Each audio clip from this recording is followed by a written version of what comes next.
doing another video because it is easier to tell people what is going on than writing it all out and people trying to figure out what I mean. Let me preface this video by saying I am not doing this for pity, not at all. So why am I doing this?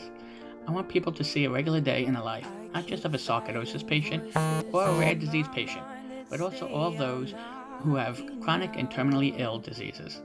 I am an advocate for all these causes, but yet I live with these diseases as well. I wake up every day in pain, depressed, anxious, and scared.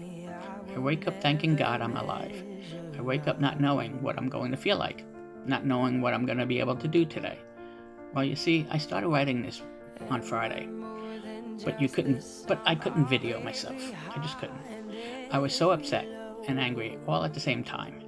Friday started like any other day recently. After going to bed at 2 a.m. and waking up at 6 a.m. Yeah, sleep is pretty much non-existent lately. So I woke up, got out of bed, still exhausted, and made my wife breakfast before she goes to work, because I wanted to. It just makes me feel like I'm actually doing something important. I know it sounds corny, but I really love spending that morning time with my wife. I usually eat with her, but this morning I was too tired. I didn't feel well. I fell back asleep around 10 a.m. I had to work real hard to take a shower because I had a very important doctor appointment with my rheumatologist.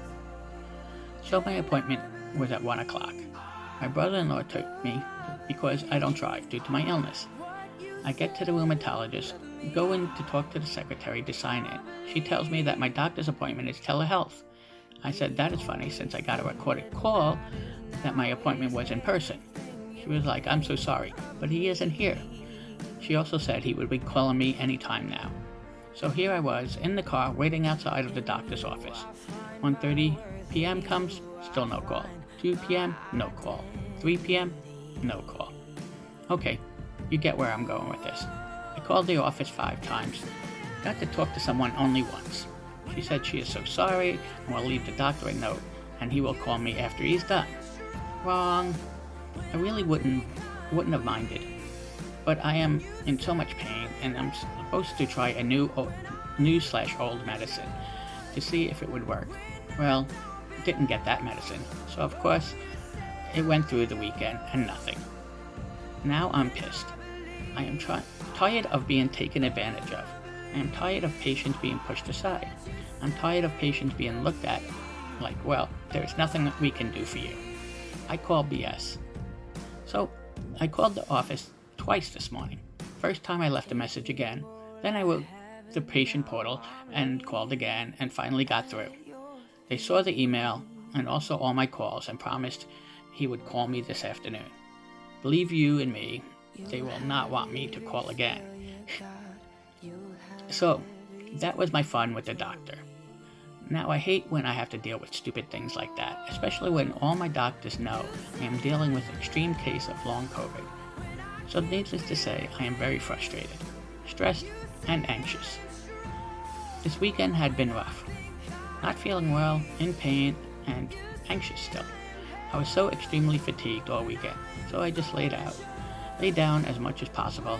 I slept when necessary.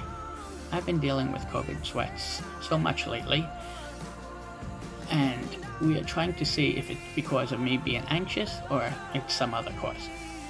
So today I go to my primary care doctor frustrated, anxious, and sad. Yes, sad.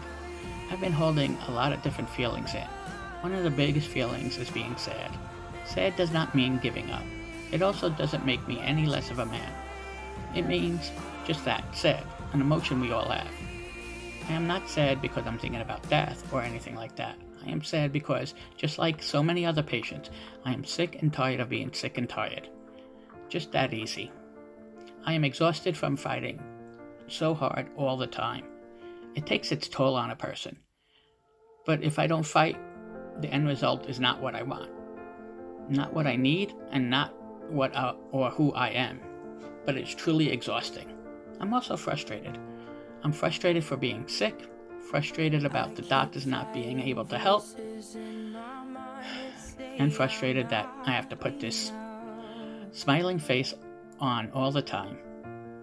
Frustrated that my life isn't the way it was supposed to be.